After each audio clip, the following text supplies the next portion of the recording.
Varicose veins కి సరైన చికిత్స కోసం సంప్రదించండి ఎవిస్ హాస్పిటల్.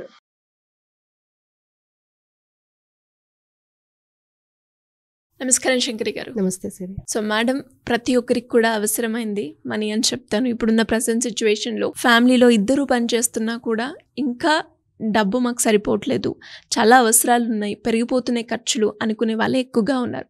సో ఆర్థికంగా ఎవరైనా కూడా స్టేబుల్ అవ్వాలి అంటే మనీ పట్ల వాళ్ళ ఆలోచనలు ఏ విధంగా ఉండాలి, మనీ రిసీవ్ చేసుకునేటప్పుడు వాళ్ళ థాట్ ప్రాసెస్ ఎలా ఉండాలంటారు మేడం? మనీ అనేది అమ్మ చుట్టమో కాదు, అయ్య చుట్టమో కాదు, అందరికీ చుట్టమే కదా.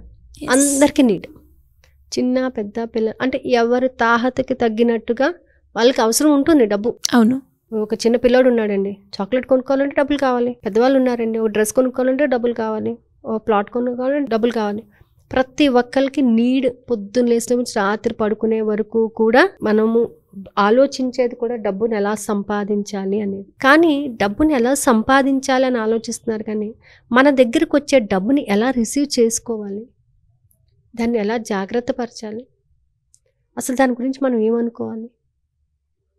డబ్బుదే ఉందండి, వస్తుంది, అది చులకన భావన కదా. చులకనగా డబ్బుని ఎప్పుడైతే చులకనగా చూస్తామో డబ్బు మన దగ్గరికి రాదు. ఫస్ట్ పాయింట్ గుర్తుపెట్టుకోండి. డబ్బుని ఎంత గౌరవిస్తామో అంత డబ్బు మన దగ్గరికి వస్తుంది. ఈరోజు మన దగ్గరకు వచ్చిన ప్రతి రూపాయికి మీరు కృతజ్ఞత చెప్పండి, ఆటోమేటిక్గా డబ్బు రావడం పెరుగుతూ ఉంటుంది. అంటే కృతజ్ఞత అనేది ఏంటంటే మనలో ఉన్న నెగిటివిటీని తొలగిస్తుంది, ఫస్ట్ థింగ్. అలాగే డబ్బుని రిసీవ్ చేసుకున్నాక చాలామంది మనం చూస్తూ ఉంటాము, అలా టేబుల్లో పెట్టేస్తుంటారు, ఎక్కడంటే అక్కడ పెడుతూ ఉంటారు, లెక్క లేకుండా ఉంటూ ఉంటుంది. ఆ డబ్బుదే ఉంది, వచ్చేసిందిలే, పర్వాలేదులే నేను అనుకుంటే డబ్బు వచ్చి. ఆ నెగ్లిజెన్స్ ఏం చేస్తుందంటే ఇన్ ఫ్యూచర్ మనల్ని దానికోసం వెయిట్ చేసే విధంగా చేస్తుంది. డబ్బుకి కూడా ఒక ఫ్రీక్వెన్సీ, ఒక ఎమోషన్ అనేది ఉంటుందండి. వచ్చిన డబ్బుని మనం ఎంత గౌరవంగా చూస్తామో, ఎంత ప్రేమగా చూస్తామో, ఎంత ఆరాధిస్తామో అంతగా డబ్బు మన దగ్గరకు ఉండటం జరుగుతుందండి. ఫర్ ఎగ్జాంపుల్, మీ ఇంటికి చుట్టాలు వచ్చారు, వెళ్ళిపోయేటప్పుడు మీరు సోఫాలో కూర్చుని బాయ్ అన్నారు అనుకోండి, ఏమనుకుంటారు వాళ్ళు? మేనేజ్ లేదు అనుకుంటారు, ఇంకోసారి రావద్దులే వీళ్ళ దగ్గరికి అంత పట్టించుకో. అదే గేట్ దాకా వెళ్ళి బాయ్ అని చెప్పాను, పర్వాలేదు కొంచెం మర్యాద చేశారు.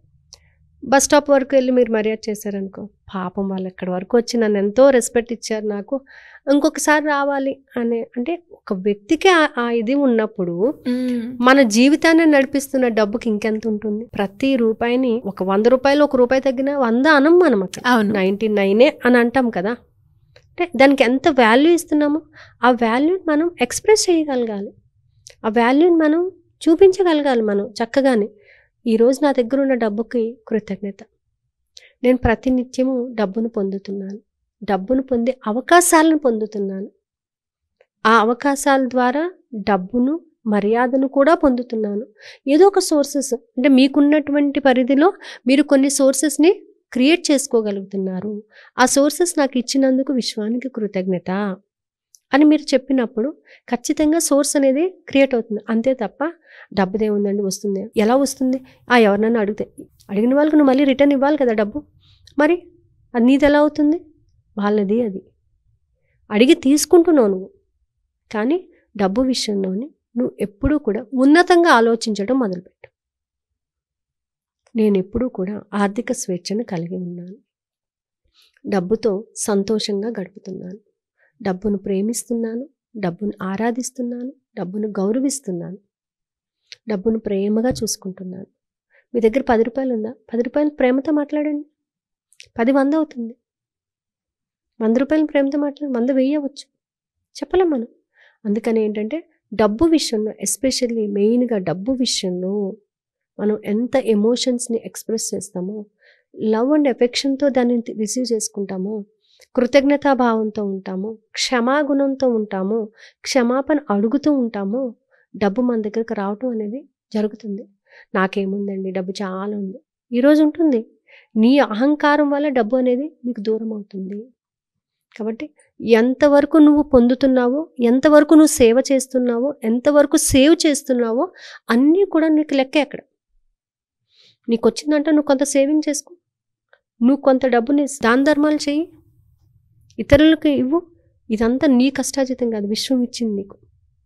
విశ్వం ద్వారానే వస్తుంది, విశ్వం ద్వారానే నీకు అంతా జరుగుతుంది. కాబట్టి నువ్వు పొందిన దాంట్లో ఎంతో కొంత నువ్వు దాన ధర్మాలు చేయడానికి ముందుకు రావాలి. అలా చేసినప్పుడు ఖచ్చితంగా డబ్బు ఏంటంటే తనని చక్కగా మంచి కార్యానికి ఉపయోగిస్తున్నాం కాబట్టి మళ్ళీ మళ్ళీ మన దగ్గరికి రావడానికి ఇంకా మనకి మగ్గు చూపిస్తుంది అనమాట. కాబట్టి డబ్బుని మనం పట్టుకునే విధానం కూడా చాలా ఇంపార్టెంట్. డబ్బుని చేత్తో పట్టుకోవడం కూడా చాలా ఇంపార్టెంట్. ఇవ్వటము చాలా ఇంపార్టెంట్. ఇచ్చేటప్పుడు పట్టుకునేటప్పుడు దాని ఫ్రీక్వెన్సీని మనం గమనించాలి. ఆ డబ్బును మనం రిసీవ్ చేసుకున్నప్పుడు ప్రేమతో తీసుకోండి. ఎవరికైనా ఇచ్చేటప్పుడు కూడా ప్రేమతో ఇవ్వండి. తిరిగి నా దగ్గరికి వచ్చినందుకు కృతజ్ఞత అని చెప్పి ఇవ్వండి. ఈ విధంగా మన థాట్స్ని మనం మార్చుకుంటూ ఉంటే డబ్బు మన దగ్గరికి ఎప్పుడూ ఉంటుందండి. రాను అని ఎవరి దగ్గరికి అనదు. మనలో మనం చూపించేటటువంటి వేరియేషన్స్ బట్టే డబ్బు మనకు దూరం అవడం జరుగుతుంది. దానిని ప్రేమతో పిలవండి, ప్రేమతో మీరు రిసీవ్ చేసుకోండి, ఖచ్చితంగా డబ్బు వస్తుందండి. అందుకోసం మనం థింక్ గ్రో రిచ్ అనేది మనం ఇప్పుడు క్లాస్ అనేది పెట్టుకోవడం కూడా అందుకే అనమాట. డబ్బు మీద మనకున్నటువంటి నెగిటివ్స్ అన్నిటిని కూడా ఓవర్కమ్ చేయాలి, ఖచ్చితంగా డబ్బును పొందాలి. సో ఇన్ ఫ్యూచర్ అంటే మనకు వచ్చేటటువంటి ఒక న్యూ ఇయర్లో 2025లోని everyone should be rich, everyone will be rich. ఖచ్చితంగా రిచ్గానే ఉంటాము. మన ఐడియాస్ని రిచ్గా చేసుకున్నప్పుడు మనం రిచ్గా బతకడం అనేది కూడా డెవలప్ అవుతుంది. ఎలా మేడం అంటే క్లాసెస్ అటెండ్ అవ్వాలి అంటే? క్లాసెస్ వచ్చేసి December 1 నుంచి 31 వరకునండి. So 8:30 to 9:20 time. కింద స్క్రోల్ అవుతున్న నెంబర్ని కాంటాక్ట్ చేస్తే they will give the total information. Thank you madam, thank you so much. Thank you.